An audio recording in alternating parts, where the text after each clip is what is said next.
الحمد لله نحمده ونستعينه ونستغفره ونؤمن به ونتوكل عليه ونعوذ بالله من شرور أنفسنا من يهده الله فلا مضل له ومن يضلله فلا هادي له ونشهد أن لا إله إلا الله وحده لا شريك له ونشهد أن سيدنا ومولانا محمدا عبده ورسوله أما بعد فأعوذ بالله من الشيطان الرجيم بسم الله الرحمن الرحيم إنا نحن نزلنا الذكر وإنا له لحافظون صدق الله المولانا العظيم اللهم صل على محمد وعلى آل محمد كما صليت على إبراهيم وعلى آل إبراهيم إنك حميد مجيد اللهم بارك على محمد وعلى آل محمد كما باركت على إبراهيم وعلى آل إبراهيم إنك حميد مجيد اللهم صل على محمد النبي الأمي وعلى آله وسلم تسليما اللهم صل على محمد النبي الأمي وعلى آله وسلم تسليما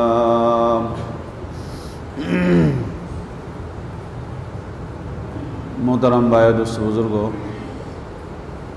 আল্লাহ জাল্লা শানুহু অনেক কুদরতওয়ালা অনেক ক্ষমতাধর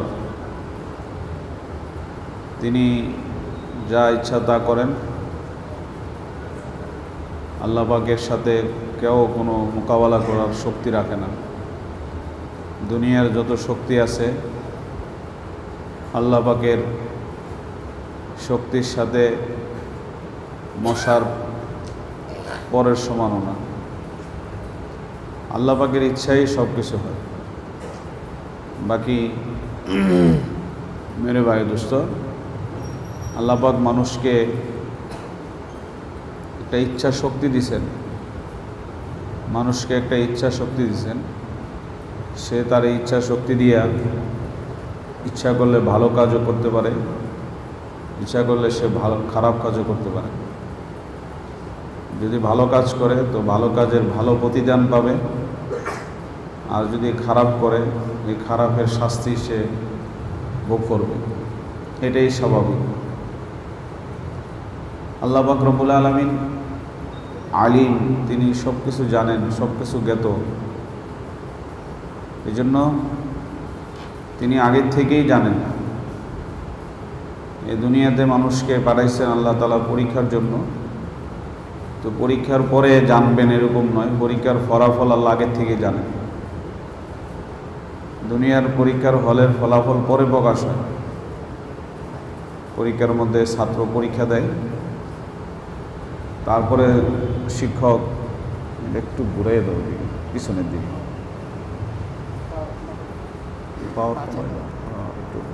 একটু পিছনের দিকে দুই দিকে হ্যাঁ এবার চলবে তো মেরে ভাই দোস্ত দুনিয়ার মধ্যে পরীক্ষার পরে শিক্ষক তার ফলাফল নির্ণয় করতে পারে আগে পারে না আল্লাহ পাক আগের থেকেই ফলাফল জানেন এই জন্য আগের থেকেই ফলাফল লেখা প্রকাশ করে দিয়েছেন তকদিরের মধ্যে আমরা জানি না কিন্তু আল্লাহ পাকের কাছে আমাদের ফলাফল জানা আছে, কে কি করব না করব। এই ফলাফলটা আল্লাহ আগের থেকে জানেন। মানুষকে যে ইচ্ছা শক্তি আল্লাহ তাআলা দিয়েছেন, তো সে তার ইচ্ছাটা কোন কাজে ব্যয় করবে এটা আল্লাহ আগের থেকে জানেন। আল্লাহ আগের থেকে জানেন, আল্লাহ আলিম, এটার নামই তকদির। এই জন্য মেরে ভাই দোস্ত, যে ইচ্ছা শক্তি আল্লাহ তাআলা আমাদেরকে দিয়েছেন, দুইটা রাস্তা বাতলাই দিয়েছেন, একটা জাহান্নামের রাস্তা আর একটা জান্নাতের রাস্তা। বলে এই পথে যদি যাও তো তুমি যেতে যেতে সামনে যে জান্নাত পাইবা, আর এই পথে যদি যাও তো যেতে যেতে সামনে যে জাহান্নাম পাইবা। দুনিয়ার মধ্যে এরকম হয়, বলে এই রাস্তায় গেলে তুমি সহজেই তোমার গন্তব্যস্থলে পৌঁছতে পারবা, এই রাস্তায় গেলে ডাকাতে ধরবে, তোমাকে ছিনতাই করে মাল দৌলতও নেবে, তোমার প্রাণনাশ হইতে পারে। এখন বুদ্ধিমান ব্যক্তি যে হয় সে তো এই ডাকাতের রাস্তায় চলবে না। যে বুদ্ধিমান লোক সে কি ডাকাতের রাস্তায় যাবে, কি করবে, ডাকাতে করুক দিয়ে, এরকম রাস্তায় কি চলবে? এরকম রাস্তায় বুদ্ধিমান লোক চলবে। যে যার বুদ্ধি আছে, ন্যূনতম আকল আছে, এত এই রাস্তায় রিস্ক নিবে না। সে যে রাস্তায় নিরাপদে তার গন্তব্যস্থলে পৌঁছতে পারবে ওই রাস্তায় যাবে। ঠিক তদ্রূপভাবে মেরে ভাই দোস্ত, আল্লাহ পাক রব্বুল আলামিন তার পয়গম্বর আলাইহিস সালাতু ওয়াস সালামদের মাধ্যমে আমাদেরকে বাতলাইয়া দিছেন কোন রাস্তায় গেলে আমরা আমাদের গন্তব্যস্থল আসল ঠিকানা জান্নাতে পৌঁছতে পারব, আর কোন রাস্তায় গেলে আমরা জাহান্নামে পতিত হব। এখন কেউ যদি তার বুদ্ধি দিয়ে আকল দিয়ে সে ওই সঠিক পথ ধারণ করে, তাহলে সে বুদ্ধিমান এবং সে তার গন্তব্যস্থলে পৌঁছবে। এই জন্য বলা হয়েছে আল কাইয়িসু মান দানা নাফসা ও আমিলা লিমা বাদাল মউত, যে তার আসল গন্তব্যস্থল জান্নাতের জন্য যে আমল করে, তার জিন্দেগি বানায়, সেই বুদ্ধিমান। এই জন্য মেরে ভাই দোস্ত, এই জিন্দেগি বানাইতে হবে। কিভাবে বানাইতে হবে?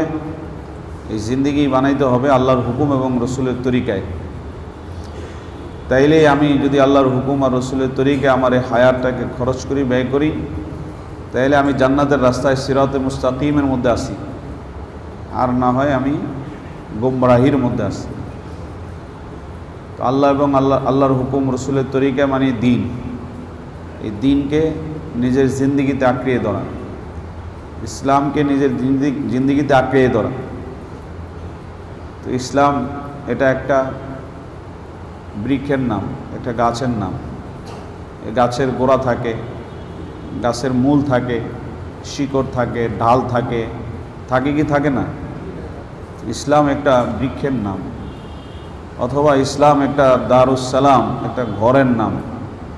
ঘরের মধ্যে খুঁটি থাকে, ঘরের মধ্যে ফাউন্ডেশন থাকে, বিল্ডিংয়ের মধ্যে খুঁটি থাকে, পিলার থাকে, ওয়াল দেয়াল থাকে, কারুকার্য থাকে, ফ্যান থাকে, লাইট থাকে, কত কিছু থাকে। সব কিছু মিলাইয়া এটার নাম দিন, এটার নাম একটা ঘর। বলে ঠিক তদ্রূপ ইসলাম অনেকগুলা জিনিসের সমষ্টির নাম একটা ইসলাম, দিন। এই দিনের উপরে যারা চলবে তো এরা সিরাতে মুস্তাকিমের উপর আছে। তো কয়টা জিনিসের উপরে চলতে হবে? দিনের উপরে চলতে হলে 5টা জিনিসকে নিজের জিন্দিগিতে আনতে হবে। সমষ্টি জিনিস 5টা: ইমানিয়ত, ইবাদত, মুআমালাত, মুআশারাত, আখলাক। আমার ইমান ঠিক করতে হবে 1 নম্বরে, আমল ঠিক করতে হবে, মুআমালাত লেনদেন এগুলা ঠিক করতে হবে, মুআশারাত আচার আচরণ ঠিক করতে হবে, আখলাক চরিত্র ঠিক করতে হবে। এই 5টা জিনিস যদি সমষ্টিভাবে কারোর জিন্দিগিতে আসে, এই 5টা জিনিস পুরো আসতে হবে। আমাদের একটা আছে তো আর একটা নাই। ইমান, তো ইমান তো আনতে হবে আমাদেরকে 7টা জিনিসের উপরে। তো এই 7 জিনিসের উপর ইমান আছে কিনা পুরোপুরি? আল্লাহ পাকের জাতের উপরে পুরো ইমান আছে কিনা? মেরে ভাই দোস্ত, আমানতু বিল্লাহি ওয়া মালাইকাতিহি ওয়া কুতুবিহি ওয়া রুসুলিহি ওয়াল ইয়াউমিল আখির ওয়াল কদরি খাইরিহি শাররিহি মিনাল্লাহি তাআলা ওয়াল বাসি বাদাল মউত। এই 7টা জিনিসের উপর ইমান আনতে হয়, তাহলে ইমান পরিপূর্ণ হয়। একটার মধ্যে যদি কমি হয় তাহলে কি হবে না? ইমান পরিপূর্ণ হবে না। তো প্রথমটার আলোচনায় চলতেছিল যে এই 7টার মধ্যে প্রথম আল্লাহর উপরে ঈমান আনা, আমানতু বিল্লাহ, আল্লাহর উপরে ঈমান আনা। তো আল্লাহ তাআলা আল্লাহর পরিচয় করাইছেন রূহ জগতে, আলাস্তু বিরব্বিকুম বলে। আল্লাহ পাক তাকে রব হিসাবে সম্বোধন করে আল্লাহ তাআলা রূহ জগতে আমাদের পরিচয়, আল্লাহর পরিচয় করাই দিয়েছে। এই রব কাকে বলে? মেরে ভাই দোস্ত, যিনি আমাকে সৃষ্টি করছেন, যিনি এই জগৎ সৃষ্টি করছেন, এই আসমান জমিন গাছপালা সূর্য চন্দ্র নক্ষত্র যত প্রাণী যত কিছু যত মখলুক দুনিয়াতে দেখি, একমাত্র সৃষ্টি করছেন সৃষ্টিকর্তা কে বলেন? আল্লাহ। এই রব মানে সৃষ্টিকর্তা, যিনি সমস্ত কিছুর সৃষ্টিকর্তা। রব মানে পালনকর্তা, যিনি মানুষ সহ সমস্ত মখলুককে লালন পালনের জিম্মাদারি নিয়েছেন। ওমা মিন দাব্বাতিন ফিল আরদি ইল্লা আলাল্লাহি রিজকুহা। আল্লাহ পাক রব্বুল আলামিন সমস্ত মানব জাতিকে, মেরে ভাই দোস্ত, আল্লাহ পাক তার ইচ্ছায় সমস্ত মখলুকের যাদের খাদ্যের দরকার সকলের রিজিকের জিম্মাদারি নিজের উপরে আল্লাহ ওয়াজিব করে নিছেন, নিজের ইচ্ছায় নিজে করে নিছেন। ওমা মিন দাব্বাতিন ফিল আরদি ইল্লা আলাল্লাহি রিজকুহা। আল্লাহ বলেন এটা আমার উপরে দায়িত্ব, কর্তব্য, আমি এটা আমার উপরে ওয়াজিব করে নিছি, দায়িত্ব বানিয়ে নিছি। তো আল্লাহ নিজের উপরে নিজেই দায়িত্ব নিছেন। সমস্ত মখলুক দুনিয়ার মধ্যে বিচরণশীল যত মখলুক যাদের রিজিকের দরকার, খাওয়ার দরকার, পোশাকের দরকার, যা দরকার সব কিছুর ব্যবস্থা, সব কিছুর জিম্মাদারি আল্লাহ তাআলা নিছেন। এই জন্য মায়ের পেটের থেকে নিয়ে মেরে ভাই দোস্ত আল্লাহ পাক আমার রিজিকের জিম্মাদারি আদায় করতেছেন। মায়ের পেটে আমাকে আল্লাহ পালছেন, ছোটোবেলায় আল্লাহ তাআলা আমার খাবারের দুধের ব্যবস্থা করছেন। এরকম মৌত পর্যন্ত রিজিকের জিম্মাদার আল্লাহ কে ভাই? রিজিক দেনেওয়ালা আল্লাহ। মেরে ভাই দোস্ত, তৃতীয় রব শব্দের অর্থ হলো রক্ষাকর্তা। আল্লাহ পাক নিরাপত্তা দেনেওয়ালা। নিরাপত্তা দেনেওয়ালা কে? বাঁচানোওয়ালা কে? পুরা দুনিয়া যদি চায় আপনাকে বাঁচাইতে, আল্লাহ যদি না চায় তো আপনাকে কেউ বাঁচাইতে পারবে না। আর পুরা দুনিয়া যদি আপনাকে ধ্বংস করতে চায়, আল্লাহ যদি না চায় তো কেউ আপনাকে ধ্বংস করতে পারবে না। বাঁচানোওয়ালা কে ভাই? আল্লাহ, একমাত্র আল্লাহ। হযরত উমরে ফারুক রাদিয়াল্লাহু তাআলা আনহু, হযরত উমরে ফারুক রাদিয়াল্লাহু তাআলা আনহুকে হত্যার জন্য রোম সম্রাট গুপ্তচর পাঠাইছে হত্যার জন্য। হযরত উমরে ফারুক রাদিয়াল্লাহু তাআলা আনহুকে হত্যার জন্য গুপ্তচর আসছে। তো আয়েশা মদিনায় বিচরণ করতেছে, কিন্তু আমিরুল মুমিনিন মুসলমানদের বাদশা কে সে এটা নির্ণয় করতে পারতেছে না। কে বাদশা এটা কি করতে পারতেছে না, চিহ্নিত করতে পারতেছে না। মদিনার অলিতে গলিতে সব জায়গায় চলতেছে, কিন্তু নিজে নিজে এটা চিহ্নিত করতে পারতেছে না যে কে বাদশা। বাদশার বাড়িটা তো একটু শানদার হবে, বাদশার চলাফেরা তো একটু শানদার হবে, তার সাথে অনেক সৈন্য অনেক বাহিনী থাকবে, কি বলেন, জাঁকজমকপূর্ণ থাকবে না? আমাদের রাষ্ট্রপতি যদি রাস্তা দিয়ে যায়, কেউ এই রাস্তায় চলতে পারবেন ভাই? চলতে পারবেন নাকি? নাক থেকে বন্ধ, সব বন্ধ। রাষ্ট্রপতি তো ওরকম হবে, কিন্তু গুপ্তচর সে প্রকাশও করতে পারতেছে না, প্রকাশ করলে যদি ধরা খেয়ে যায়। কিন্তু 1 মাস সে এরকম গোপনে গোপনে তালাশ করে বের করার চেষ্টা করছে যে মুসলমানদের রাষ্ট্রপতি কে, আমিরুল মুমিনিন কে, পারে নাই। তার মানে পোশাকের দিকে তাকাইলে দেখে সবার পোশাক একরকম, কারো পোশাক ভালো নাই। খানার দস্তরখানে দেখে সবার দস্তরখানে একরকম, কারো সাইডে কারো সামনে দামি খাবার নাই। বাড়ির দিকে তালাশ করে দেখে সব বাড়ি একরকম, কোনো বাড়ি আলাদা নাই, পাহারাদার নাই, তো ধরতে পারেন। এর মধ্যে কিছু সাথীর সাথে তার সম্পর্ক হয়েছে, মহব্বত হয়েছে। তো একজনকে গোপনে বলতেছে, ভাই 1 মাস হইলো তোমাদের এলাকায় আসছি, তোমাদের আমিরুল মুমিনিনের লোকে দেখা হইলো না, ওনাকে দেখলাম না। তো আরে বলো কি, তুমি দেখো নাই? বলে যে এই যে শুক্রবারে জুমার নামাজ পড়াইছে, দেখছো না? শুক্রবারে কি নামাজ পড়াইছে? জুমার নামাজ পড়াইছে। মেরে ভাই ও দোস্ত, এ তো চিনে নাই। কেন চিনে নাই? মুসল্লিদের পোশাকের চেয়ে উমরের পোশাক আরো নিম্নমানের। উমরের পোশাক আরো নিম্নমানের।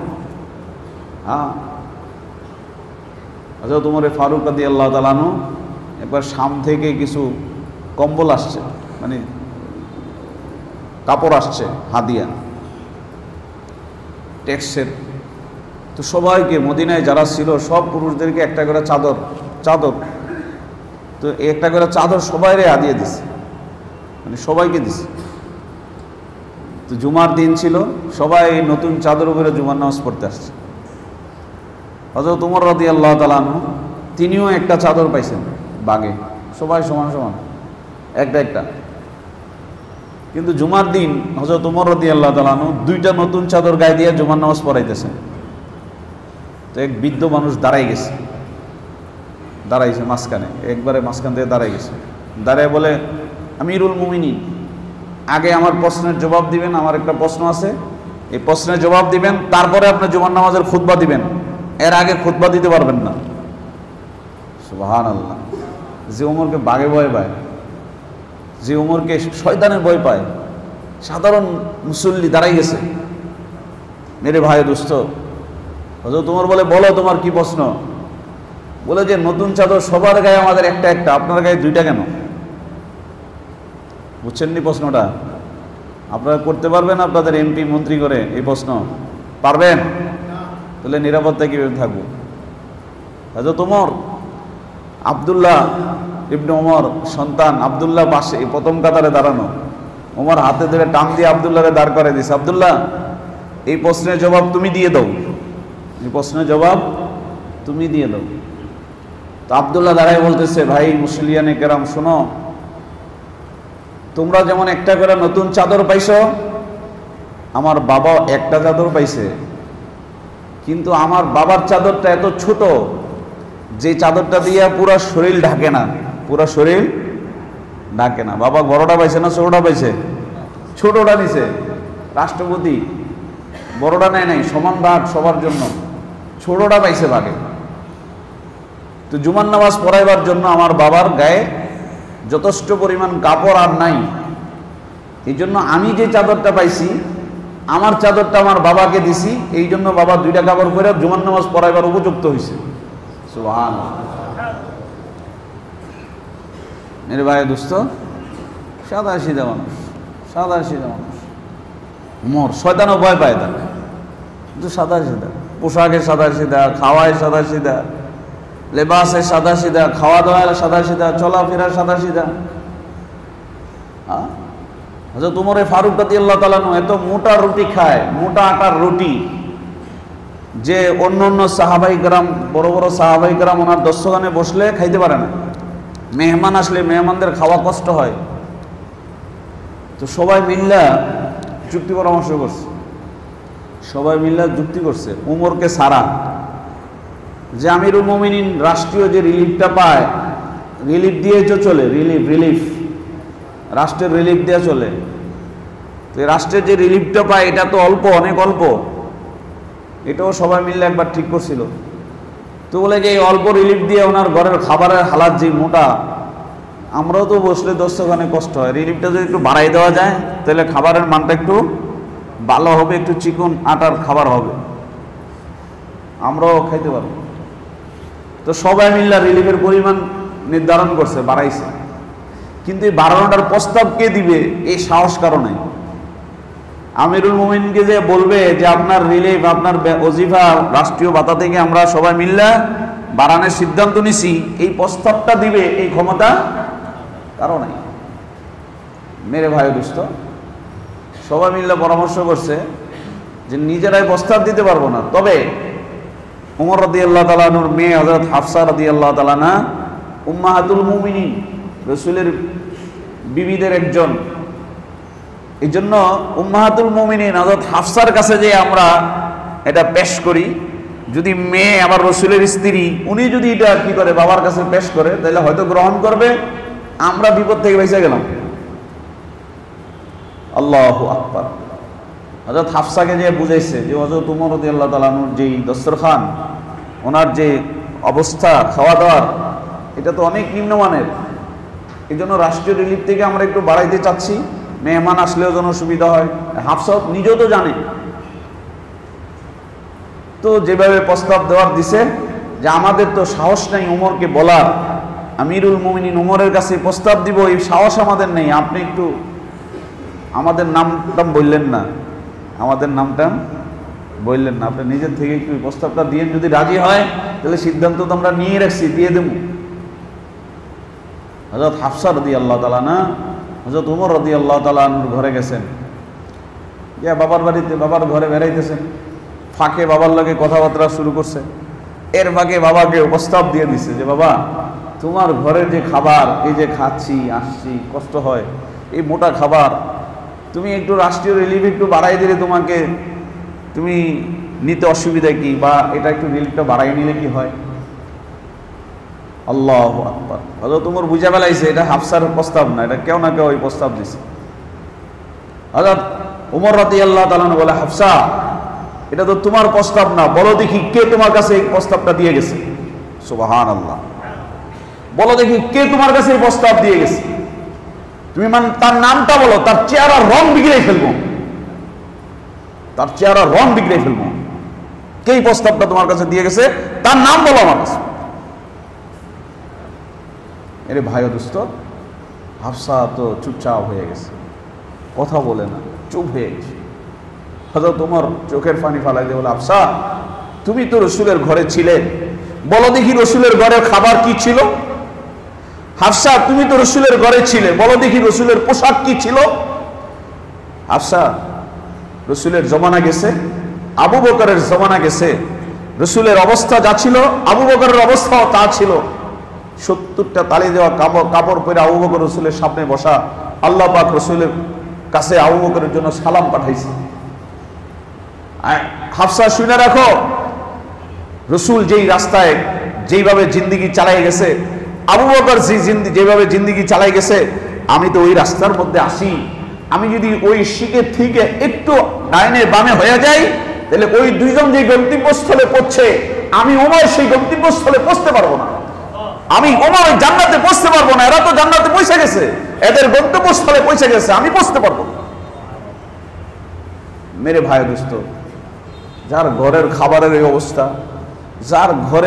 যার পোশাকের এই অবস্থা, সেই ওমরকে হত্যার জন্য গুপ্তচর আসছে, ওমরকে তালাশ করে পায় না। বলে যে আরে জুমার নামাজ পড়াইছে দেখছো না আমাদের আমিরুল মুমিনিন, বলে আরে ওনার সাথে কোথায় গেলে সাক্ষাৎ হবে, ওনার বাড়িটা কোথায়? বলে আরে ভাই ওনার বাড়ি বিশ্রামের দরকার নাই, ওই যে বনু নাজ্জারের একটা বাগান আছে, ওই বাগানে যেয়ে দেখো মাটির উপরে ওমর মাথার নিচে হাত দিয়ে ঘুমাই আছে।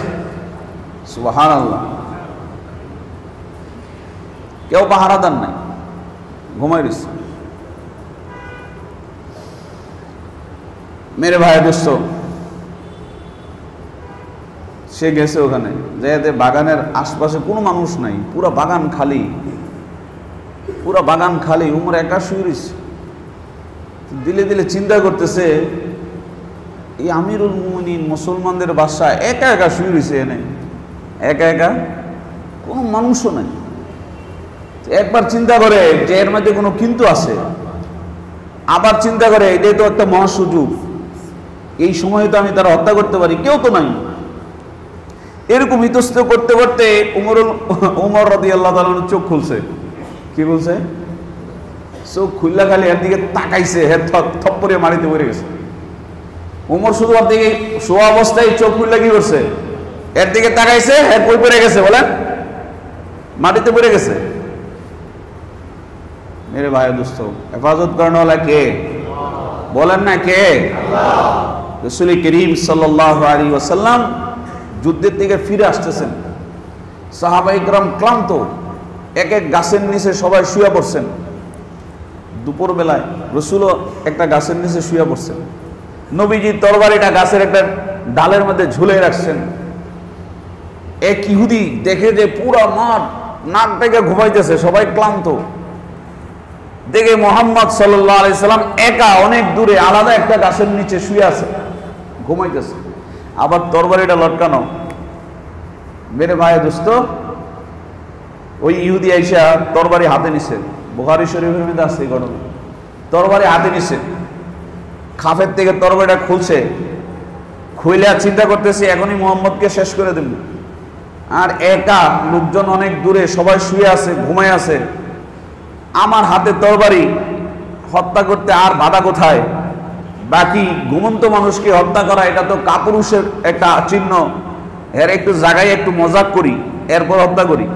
নাউযুবিল্লাহি মিন যালিক। ও দুষ্ট, ভালো করে শুনে রাখি, ইহুদি তরবারি হাতে নিয়ে রসুলকে ঘুম থেকে জাগাইছে। মুহাম্মদ, রসুল চোখ খুলছে, ওইটা বসছে, বলে মুহাম্মদ এই যে তরবারি আমার হাতে, বলো দেখি তোমাকে বাঁচাবে কে আমার হাত থেকে? আল্লাহু আকবার। মুহাম্মদ তরবারি আমার হাতে, বলো দেখি বাঁচাবে কে তোমাকে আমার হাত থেকে? আল্লাহ রসুল একবারে ঠান্ডা মেজাজে, কোনো পেরেশানি নেই, বলেন আল্লাহ। বলেন না সবাই একবার আল্লাহ। শুধু কি বলছেন? ওয়াল হাফিজ, আল্লাহ বাঁচানোওয়ালা, আমার আল্লাহ আমাকে বাঁচাবে। এতটুকু বলতে দেরি, ইহুদির হাত থেকে তরবারি পড়ে গেছে, কাঁপা শুরু করছে ইহুদি, কাঁপতে কাঁপতে তরবারি পড়ে গেছে। আল্লাহ রসুল এবার তরবারি হাতে নিছে, নিয়ে বলে এবার বলো দেখি আমার হাত থেকে তোমারে কে বাঁচাবে? এবার বলো দেখি আমার হাত থেকে তোমারে কে বাঁচাবে? ইহুদি বলে যে আমাকে বাঁচানোওয়ালা কেউ নাই, আমাকে বাঁচানোওয়ালা কেউ নাই। আল্লাহ রসুল বলেন এই সাহাবীরা ওঠো, সবারে জাগাইলেন ঘুম থেকে, সবাই দৌড়ে আসছে, উমর আসছে, আবু বকর আসছে, আলী, উসমান, সবাই দৌড়ে আসছে। আয়া দেখে রসুলের সামনে এক লোক আসামি বসা। আসামি বোঝা যায় না চেহারা দেখলে? আমরা পুলিশে যারা চাকরি করেন আসামি দেখলে তো বুঝেন, রাস্তা দিয়ে কেমনে ধরেন ছিনতাইকারী করে, চেহারা দেখে তো বুঝে গেলাম। তো বুঝছে যে এটা কোনো অপরাধী রসুলের সামনে বসা। তোমার বলে ইয়া রাসূলুল্লাহ কি হয়েছে? এই অপরাধী অপরিচিত লোক, কেউ চিনে না, অপরিচিত, রসুলের সামনে আসামির মতন বসা, নিশ্চয়ই রসুলের সাথে কোনো অপরাধ করছে। ওমর তো খেপে গেছে। আল্লাহ রসুল বলে আরে শোনো, এই ঘটনা শোনাইছে। কি শোনাইছে? ঘটনা শোনাইছে। কি ঘটনা শোনাইছে? যে তরবারি নিয়ে আমার এই কথা কইছে, আমি এই কথা কইছি, এই অবস্থায় তারা এনে বসায় রাখছি। ওমর তো বুঝেন না, ওমর কার এটা বুঝেন না? ওমর তরবারি হাতে নিছে, একবারে দুটুকরা করে ফেলাইব। ইসলাম কাকে বলে? সুবহানাল্লাহ। রাসূল করিম সাল্লাল্লাহু আলাইহি সাল্লাম বলে ওমর ঠান্ডা হও। কি হও? ঠান্ডা হও, আমি এর ক্ষমা করে দিছি। সুবহানাল্লাহ বলেন না? ওমা আরসালনাকা ইল্লা রাহমাতাল লিল আলামিন। মুহাম্মদুর রাসূলুল্লাহ সাল্লাল্লাহু আলাইহি সাল্লামের আদর্শ ও মুসলমান যদি আজকে নিজের মধ্যে ধারণ করতে পারো, তাহলে জিন্দেগির পরিবর্তন হবে, দুনিয়ার পরিবর্তন হবে। ইহুদি আশ্চর্য হয়ে গেছে, এই আসামি তো মুক্তি পাওয়ার কথা না, এই আসামি তো খালাস পাওয়ার কথা না। ইহুদি রসুলের আদর্শ দেখে আশ্চর্য হয়ে গেছে। সে ক্ষমা পেয়ে একটু দূরে আড়ালে গেছে, যাই ওযু করে রসুলের সামনে, ইয়া রাসূলুল্লাহ আমাকে কালেমা পড়ান, আমি মুসলমান হয়ে গেলাম। লা ইলাহা ইল্লাল্লাহ মুহাম্মাদুর রাসূলুল্লাহ, আশহাদু আল্লা ইলাহা ইল্লাল্লাহ ওয়া আশহাদু আন্না মুহাম্মাদান আবদুহু ওয়া রাসূলুহু। মেরে ভাই দোস্ত, বলার উদ্দেশ্য নিরাপত্তা দেনওয়ালা কে? বাঁচানোওয়ালা কে? আল্লাহ। এই একিন দিলের ভিতরে নাই দেখা চকিদার, দারোয়ান, কত কিছু রাখি, কত পাহারাদার রাখি।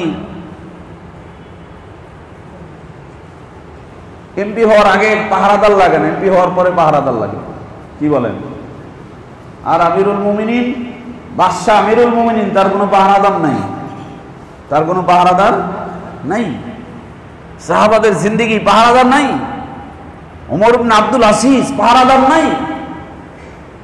তো ছাগলে আর সিংহে একসাথে এক কূপ থেকে পানি পান করতেছে, আমিরুল মুমিনিনের পাহারাদার নাই, এই জন্য কারো পাহারাদারি লাগে না। আমিরুল মুমিনিনের পাহারাদার নাই, এই জন্য কারো পাহারাদারি লাগে না। এখন দেখেন, মন্ত্রী হওয়ার আগে ওনার কোনো পাহারাদার নেই, ওনার বাড়ির গেটে পুলিশ নাই, ওনার সাথে পুলিশ নাই। মন্ত্রী হওয়ার পরে ওনার বাড়ির পাহারা পুলিশ, বাইরের পুলিশ, সব পুলিশ। কে লেগে? একটু নিজের আকল খাটাও। মেরে ভাই দোস্ত, আল্লাহ পাক নিরাপত্তা দেনেওয়ালা, বাঁচানেওয়ালা কে বলেন? আল্লাহ। 4 নম্বর, যিনি আমাকে সৃষ্টি করলেন, রব শব্দের পরিচয়। ঈমান আনতে হবে রব শব্দের উপরে। আল্লাহ আমাকে রব শব্দের পরিচয় করাইছেন, রব শব্দের উপরে ঈমান আনতে হবে। আলাস্তু বিরব্বিকুম বলেছেন আল্লাহ। কবরে মার রব্বুকা জিজ্ঞাসা করা হবে। কি জিজ্ঞাসা করা হবে? বলেন না, কি জিজ্ঞাসা করা হবে? রব জিজ্ঞাসা করা হবে। রবকে মার রব্বুকা, প্রথম প্রশ্ন। প্রথমটা দিতে না পারলে পিটাপিটি শুরু হইব, একটা ডান্ডা দিব, এরপরে দ্বিতীয়টা জিজ্ঞাসা করবে। সবক যদি বলা না পারে তো কি করে? প্রথম একটা ফিটানি দেয়, দিয়া আবার ওইটা কর, তা আবার একটা দেয় আর একটা। পারবো না তো একটা দুমুজ দিব ফেরেশতা, এবং ফেরেশতা সোহ দেয় না, কানেও শোনে না, আওয়াজ এত বড় একবারে সারা দুনিয়া শোনে, মানুষ আর জিন ছাড়া, কিন্তু হে কানে শোনে না। কানে শুনলে তো হে আপিল করবে ফেরেশতা, দেন্দা ফেরেশতা দিয়ে পিটাইব। মেরে ভাই দোস্ত, যা মজা দুনিয়াতে করেন, ফেরেশতাদের ওই পিটানি যখন শুরু হবে তখন বুঝবেন দুনিয়ার মজা কয় টাকার মজা, দুনিয়ার শক্তি কয় টাকার শক্তি। আল্লাহর রব, তিনি আমাকে সৃষ্টি করেছেন, তিনি আমাকে রিজিক দিয়ে থাকেন, তিনি আমাকে হেফাজত করেন, রক্ষা করেন। 4 নম্বর রবের পরিচয়, যে আমাকে সৃষ্টি করেছে, যে আমাকে রিজিক দিয়ে থাকে, যে আমাকে হেফাজত করে থাকে। কথা কার চলবে? বলেন না, যার নুন গাই তার গুণ গাই। তাহলে যে আল্লাহ আমাকে সৃষ্টি করলো, যে আল্লাহ আমাকে এই রিজিক দিল, খাওয়ার জিম্মাদারি যে আল্লাহর উপরে, যে আল্লাহ আমাকে বাঁচায়। ও ভাই, ভালো করে মনে রেখেন, এই দেশে আল্লাহ পাক এই যে বিশাল মহামারী গেছে, এই দেশকে আল্লাহ বাঁচাইছে কিনা? বলেন না, পাশের দেশের তুলনায় যদি এই দেশে করোনা ভাইরাস হইতো তাহলে আপনারা কোথায় থাকতেন? হয়তো বেশিরভাগ লোক এতদিন মাটির সাথে মিশে যাইতেন। ভালো করে মনে রাখেন, আমি আগেও বলছি, হাফিজ জুজুর রহমতুল্লাহ আলাই বলেছিলেন, যত বড় ভূমিকম্প হোক ঢাকা শহরটা মাটির নিচে যাবে না, দাববে না।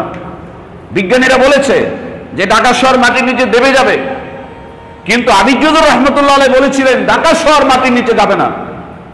তার কারণ হিসেবে তিনি বলেছিলেন, ঢাকা শহরে যেই পরিমাণ কোরআনের হাফেজ আছে, যেই পরিমাণ হেফজখানা আছে, যেই পরিমাণ মসজিদ আছে যেখানে কোরআন তেলাওয়াত হয়, শেষ রাত্রে কোরআন তেলাওয়াত যেখানে হয়, সেই জায়গা মাটির নিচে দাবে না। সুবহানাল্লাহ, দাবে নাই। শেখুল ইসলাম শাহ আহমদ শফী রহমতুল্লাহ আলাইহি প্রথম করোনার সময় বলেছিলেন, হেফজখানাগুলো খুলে দিন, করোনার প্রভাব বাংলাদেশকে ক্ষতি করতে পারবে না। কোরআনের তেলাওয়াতের বরকতে আল্লাহ পাক বাংলাদেশকে হেফাজত করবে। বিশ্বের মধ্যে শ্রেষ্ঠ হাফেজ বাংলাদেশে, বিশ্বের মধ্যে অতি বেশি হাফেজ, বেশি সংখ্যক হাফেজ বাংলাদেশে। আল্লাহর কসম, যে দেশে কোরআনের তেলাওয়াত বেশি হয় সে দেশে আসমানি আফাতকে আল্লাহ তাআলা সহজ করে দেন, সহজ করে দেন। মেরে ভাই দোস্ত, চলবে কোরআনের নীতি, আইন, আল্লাহর আইন। কার আইন? আল্লাহর হুকুম মতন আমার জিন্দেগি চালাইতে হবে। তাইলে আমি রব শব্দের উপরে ইয়াকিন আনছি, বিশ্বাস আনছি। লা তাআতা ফি মাখলুকিন ফি মাসিয়াতিল খালিক। আমার আল্লাহর হুকুম আমার শরীরের মধ্যে ফিট করতে হবে। কোথায়?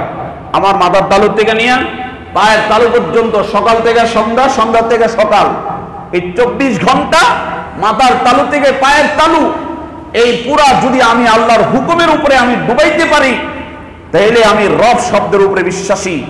আর যদি আমি আমার এই মাথার তালু থেকে পায়ের তালু পর্যন্ত আল্লাহর হুকুম রসুলের তরিকার মধ্যে ডুবাইতে না পারি, সকাল থেকে সন্ধ্যা, সন্ধ্যা থেকে সকাল আমি যদি আল্লাহর হুকুমের উপরে না চলতে পারি, রসুলের তরিকার উপরে না চলতে পারি, আমি রব শব্দের উপরে বিশ্বাসী নই। মেরে ভাই দোস্ত, বাতিলের ষড়যন্ত্র যুগ যুগ ধরে চলছে। আদম আলাইহিস সালাম থেকে এই পর্যন্ত চলছে। বাতিল সবসময় এই দ্বীনকে নিয়ে খেলছে, দ্বীনকে নিয়ে উস্কানিমূলক ব্যবস্থা করছে। বাতিল 2 প্রকারের হয়। কয় প্রকারের? এক প্রকারের বাতিল হলো প্রকাশ্যে, আরেক প্রকারের বাতিল হলো গোপনে। এক প্রকারের বাতিল কি প্রকাশ্যে, আরেক প্রকারের বাতিল গোপনে। প্রকাশ্যে যারা বাতিল এদের সাথে মোকাবেলা করা সহজ, প্রকাশ্যে মুসলমানদের সাথে এদের সাথে লড়াই হয় বাস। কিন্তু গোপন বাতিল যারা, এরা বড় ডেঞ্জারাস, এরা মুসলমানদের অনেক ক্ষতি করে। এরা মুসলমানদের কি করে ভাই? ক্ষতি করে। আমরা সকলে জানি হযরত ওসমান রাদিয়াল্লাহু তাআলা আনহু, এনাকে শহীদ করা হলো। আব্দুল্লাহ ইবনে সাবা, আব্দুল্লাহ ইবনে, আপনারা মনে রাখেন আব্দুল্লাহ ইবনে, সে ছিল ইহুদিদের গুপ্তচর। সে মদিনায় আইসা নিজেকে মুসলমান দাবি করে, সে ছিল একটু শিক্ষিত। সে আইসা সাহাবায়ে কেরামের মধ্যে তার পণ্ডিত্য দিয়া, তার শিক্ষা দিয়া সে এমন একটা বিস্তার লাভ করছে যে অনেক সাহাবায়ে কেরাম অথবা ওই সময়ের অনেক মুসলমান তাকে অনেক ফলো করত, তাকে অনেক মানত। কথাটা বুঝাইতে পারছি? আব্দুল্লাহ ইবনে সাবা, কিন্তু সে ছিল আসলে ইহুদিদের গুপ্তচর, ছিল শিক্ষিত পণ্ডিত। এই জন্য আইসা মুসলমানদের মধ্যে বড় একটা প্রভাব সৃষ্টি করছে। উসমান রাদিয়াল্লাহু তাআলাকে সে ষড়যন্ত্র করে হত্যা করছে। লম্বা ঘটনা আমি বলছি না, অল্প একটু বলছি। উসমান রাদিয়াল্লাহু তাআলার হত্যার পরে হযরত আলী রাদিয়াল্লাহু তাআলা আনহু এবং মুআবিয়া রাদিয়াল্লাহু তাআলা আনহুর মধ্যে বিরোধ সৃষ্টি হয়েছে। কি নিয়ে? হযরত আলী রাদিয়াল্লাহু তাআলা আনহু আমিরুল মুমিনিন হইলেন। হযরত মুআবিয়া রাদিয়াল্লাহু তাআলা আনহু বললেন, আপনি উসমানের হত্যাকারীদের বিচার দ্রুত কার্যকর করুন। হযরত আলী রাদিয়াল্লাহু তাআলা আনহু বললেন যে আমি সবেমাত্র দায়িত্ব পেয়েছি, কিছুদিন এই দুষ্কৃতিকারীরা বিভিন্ন পদ দখল করে রাখছে। অর্থাৎ আব্দুল্লাহ ইবনে সাবা তার শিক্ষার ওই যোগ্যতার প্রভাব দিয়া তার কিছু মন মানসিকতার লোক সে বিভিন্ন দায়িত্বে কি করে রাখছে, সেট করে রাখছে। হযরত উসমান রাদিয়াল্লাহু তাআলা ছিলেন সরল সোজা মানুষ। এই হিসাবে হযরত আলী রাদিয়াল্লাহু তাআলা এবং মুআবিয়া রাদিয়াল্লাহু তাআলার মধ্যে উসমান রাদিয়াল্লাহু তাআলার হত্যাকারীদের বিচার নিয়ে মতানৈক্য সৃষ্টি হয়। এক পর্যায়ে দুই পক্ষে বিশাল বাহিনী নিয়ে যুদ্ধের প্রস্তুতি হয়ে যায়। বিশাল বাহিনী, এক পক্ষে মনে করেন একদিকে 40,000, আরেকদিকে 80,000, এরকম সৈন্যদের জমায়েত হয়ে গেছে। দুই পক্ষে দীর্ঘদিন ময়দানের মধ্যে মারামারির উপক্রম। এক পর্যায়ে আইসা মুসলমানদের যারা সাহাবায়ে কেরাম, যারা বদরি ছিলেন, যারা বায়াতে রিদওয়ানের ছিলেন, সম্মানিত বড় বড় সাহাবায়ে কেরাম অস্থির ছিলেন, এই বিরোধ মীমাংসার জন্য চেষ্টা করতেছিলেন। এক পর্যায়ে আইসা এই বিরোধ মীমাংসার একটা সিদ্ধান্ত হয়ে গেল। দুই পক্ষে আলী রাদিয়াল্লাহু তাআলার পক্ষে 3 জনকে নির্বাচন করা হলো, মুআবিয়া রাদিয়াল্লাহু তাআলার পক্ষে 3 জনকে প্রতিনিধি নির্বাচন করা হলো, যে এই 6 জনে বসে যে সিদ্ধান্ত নেবে সেই সিদ্ধান্তে আমরা সবাই একমত হয়ে যাব। সুবহানাল্লাহ। 6 জন দীর্ঘদিন 6 দিন পর্যন্ত 6 জনের বৈঠক হয়েছে। বৈঠকের পরে 6 জনেই সিদ্ধান্ত নিছে যে আগামী দিন দুই পক্ষের প্রধানকে নিয়ে বসবে আমিরুল মুমিনিন হযরত আলী রাদিয়াল্লাহু তাআলা ঠিক থাকবেন, আর মুআবিয়া রাদিয়াল্লাহু তাআলার যে দাবি, এই দাবি দ্রুত সম্পাদন করার ব্যবস্থা করবেন। এটার উপরে কি হয়ে গেছে? 6 জনের একমত। আগামী দিন কি করবেন? এই 6 জন আবার ওই 2 জনকে নিয়ে বসবেন, সিদ্ধান্ত চূড়ান্ত হয়ে যাবে, ঘোষণা হয়ে যাবে, সবাই যার যার বাড়িতে চলে যাবে। সাহাবায়ে কেরামের মধ্যে এক স্বস্তির ফিরে আসছে। সাহাবায়ে কেরামের মধ্যে একটা স্বস্তির ফিরে আসছে। দুই পক্ষের সৈন্যদের মধ্যে একটা স্বস্তির ভাব ফিরে আসছে যে আমরা যুদ্ধের যে ভয়ানক অবস্থায় ছিলাম, এই মারামারি খুনাখুনি থেকে আমরা বেঁচে গেলাম। কিন্তু অস্থির হয়ে গেছে বাতিল। অস্থির হয়ে গেছে কে বলেন? বলেন কারা? অস্থির হয়ে গেছে বাতিল। আব্দুল্লাহ ইবনে সাবা পেরেশান হয়ে গেছে। যাদের নেতৃত্বে আব্দুল্লাহ ইবনে সাবা উসমান রাদিয়াল্লাহু তাআলাকে হত্যা করেছিল, সে রাত্রে গোপন বৈঠক করেছে। সেই গোপন বৈঠকে সে বলছে, দেখো কালকের পরে তোমাদের অস্তিত্ব শেষ হয়ে যাবে। কারণ কালকে যখন আলী আর মুআবিয়া একসাথে হয়ে যাবে, তো আলীর খেলাফত যখন মজবুত হয়ে যাবে, তো পরের দিন থেকে তোমাদের গ্রেফতার শুরু হবে, আর তোমাদের মৃত্যুদণ্ড কার্যকর হইতে সাক্ষীটা কি লাগবে না, এটা নগদেই কার্যকর হয়ে যাবে। বুঝেন নাই বিষয়টা? আব্দুল্লাহ ইবনে সাবা বললেন, আগামী দিনের বৈঠক বানচাল করতে হবে। এই বানচাল করার একমাত্র উপায়, দুই পক্ষের সৈন্যরা আজকে নিরাপদে নাক ডেকে ঘুমাইতেছে, কারণ কারো প্রতি কারো ভয় নাই। এই গ্রুপও মনে করতেছে আমাদের আজকে আর ভয় নাই, ওরাও মনে করতেছে আজকে আর ভয় নাই, কোনো পাহারাদার আজকে নাই। এতদিন পাহারাদার ছিল, আজকে কোনো পাহারাদার নাই, কারণ মীমাংসা হয়ে গেছে, কালকে খালি ঘোষণা হবে, পাহারাদার নাই। আব্দুল্লাহ ইবনে সাবা ষড়যন্ত্র করলো, একটা কাজ করো, তার বাহিনীকে সে দুই ভাগে বিভক্ত করলো। রাত্রের গভীরে 12টা-1টা বাজে, সবাই ঘুমাচ্ছে। আব্দুল্লাহ ইবনে সাবা বলে, এক গ্রুপ যাইয়া আলীর গ্রুপকে হামলা করে কয়েকজনকে হত্যা করে ফেলো, জবাই করে ফেলো। আরেক কিছু লোককে বললো, যাও মুআবিয়ার গ্রুপে যেয়ে কয়েকজনকে হত্যা করে ফেলো, তাহলে কালকের বৈঠক বানচাল হয়ে যাবে। যেমন কাজ, যেমন কথা তেমন কাজ। দুই পক্ষেই আলীর পক্ষে যে সৈন্যরা ঘুমাইতেছে, ওই আব্দুল্লাহ ইবনে সাবা মুনাফিক, আব্দুল্লাহ ইবনে সাবা ইহুদিদের গুপ্তচর, তার অনুসারীরা যাইয়া আলী রাদিয়াল্লাহু তাআলা আনহুর সৈন্যদের মধ্যে কয়েকজনকে ঘুমন্ত অবস্থায় জবাই করে ফেললো। এরা ঘুম থেকে চিল্লিয়া উঠে দেখলো ছাতিদের রক্ত গড়াচ্ছে। এরা অস্থির হয়ে গেল যে মুআবিয়ার জামাত আমাদের উপরে গাদ্দারি করেছে। এদিক দিয়ে মুআবিয়া রাদিয়াল্লাহু তাআলা আনহু জামাত দেখছে, তাদের সাথীদের রক্ত ঝরছে। তারা ভাবছে আলী রাদিয়াল্লাহু তাআলা আনহু জামাত আমাদের সাথে গাদ্দারি করছে। ও মুসলমান, রাত্রের মধ্যেই দুই গ্রুপের এমন মারামারি, এমন ঝগড়া, 10,000 সাহাবায়ে কেরাম মুসলমান এক রাত্রে শাহাদাত বরণ করলেন। কার ষড়যন্ত্র বলেন? কার ষড়যন্ত্র? আব্দুল্লাহ ইবনে সাবার ষড়যন্ত্র। এই মুসলিম দেশগুলোর ভিতরে আব্দুল্লাহ ইবনে সাবার উত্তরসূরিরা বিভিন্ন জায়গায় বিভিন্ন ভাবে শয়তানের মতন গোল লাগাই দিয়া মুসলমানদেরকে অস্থির করার চেষ্টা করতেছে। সরকারকে বলবো, এদেরকে চিহ্নিত করেন, এদেরকে চিহ্নিত করেন। এই আব্দুল্লাহ ইবনে সাবার গ্রুপ যারা এই মুসলমানদের অনুভূতিতে আঘাত আনতে চায়, মুসলমানরা শান্তি থাকবেন, আপনারা আল্লাহ বিচার করবে। কে করবে ভাই? আমাদের প্রতিবাদ যেখানে করার দরকার, যাদের কাছে করার দরকার সেভাবে করব। সেটা হলো যারা সরকারে আছে সরকারের কাছে দাবি জানাবো, আপনারা এইগুলা বন্ধ করেন, না হলে আপনারাও অস্থির থাকবেন, আপনার দেশ অস্থির থাকবে। কি বলেন? কথা ঠিক কিনা? দেশ অস্থির, মুসলমান অস্থির। ভাই দোস্ত, আমি বলছিলাম এই কোরআনকে নিয়ে, এই কোরআন আমাদের জিন্দগিতে মাথা থেকে পায়ের তালু পর্যন্ত আমাদের কি করতে হবে? এই সেট আপ করতে হবে। সকাল থেকে সন্ধ্যা, সন্ধ্যা থেকে সকাল, আমার পুরা জিন্দগিটা এই কোরআনের সাথে সেট আপ করতে হবে। তাইলে আমি মুসলমান, তাইলে আমি রব শব্দের উপরে বিশ্বাসী। ঈমান, এই 7টা জিনিসের উপর ঈমান আনতে হবে। এর মধ্যে একটা জিনিস হলো আল্লাহর উপরে ঈমান আনা। কিসের উপরে? এটা 4 জুমায় সংক্ষেপে আপনাদেরকে বললাম। আল্লাহর রব, এই কথার উপরে ঈমান আনা। আল্লাহ সৃষ্টিকর্তা, আল্লাহ রিজিকদাতা, আল্লাহ রক্ষাকর্তা, আল্লাহর বিধান আমার জিন্দগিতে চলবে, এই কথাগুলোর উপরে একই বিশ্বাস আস্থা নিতে হবে। তাহলে প্রথম কথার উপরে ঈমান হইল, 7টার একটার উপরে ঈমান হইল। আমরা বিবেচনা করে দেখি আমার মাথার থেকে পায়ের তালু আল্লাহর হুকুম আছে কিনা, সকাল থেকে সন্ধ্যা, সন্ধ্যা থেকে সকাল আছে কিনা। তাইলে আমি কেমন ঈমানদার? আমার জান্নাত কই? আমার জান্নাতের রাস্তা কই? আমি কই? আল্লাহ পাক আমাদের সবাইকে ঈমান বুঝার, আমল করার তৌফিক দান করেন। আখিরি দাওয়ানা আলহামদুলিল্লাহি রাব্বিল আলামিন।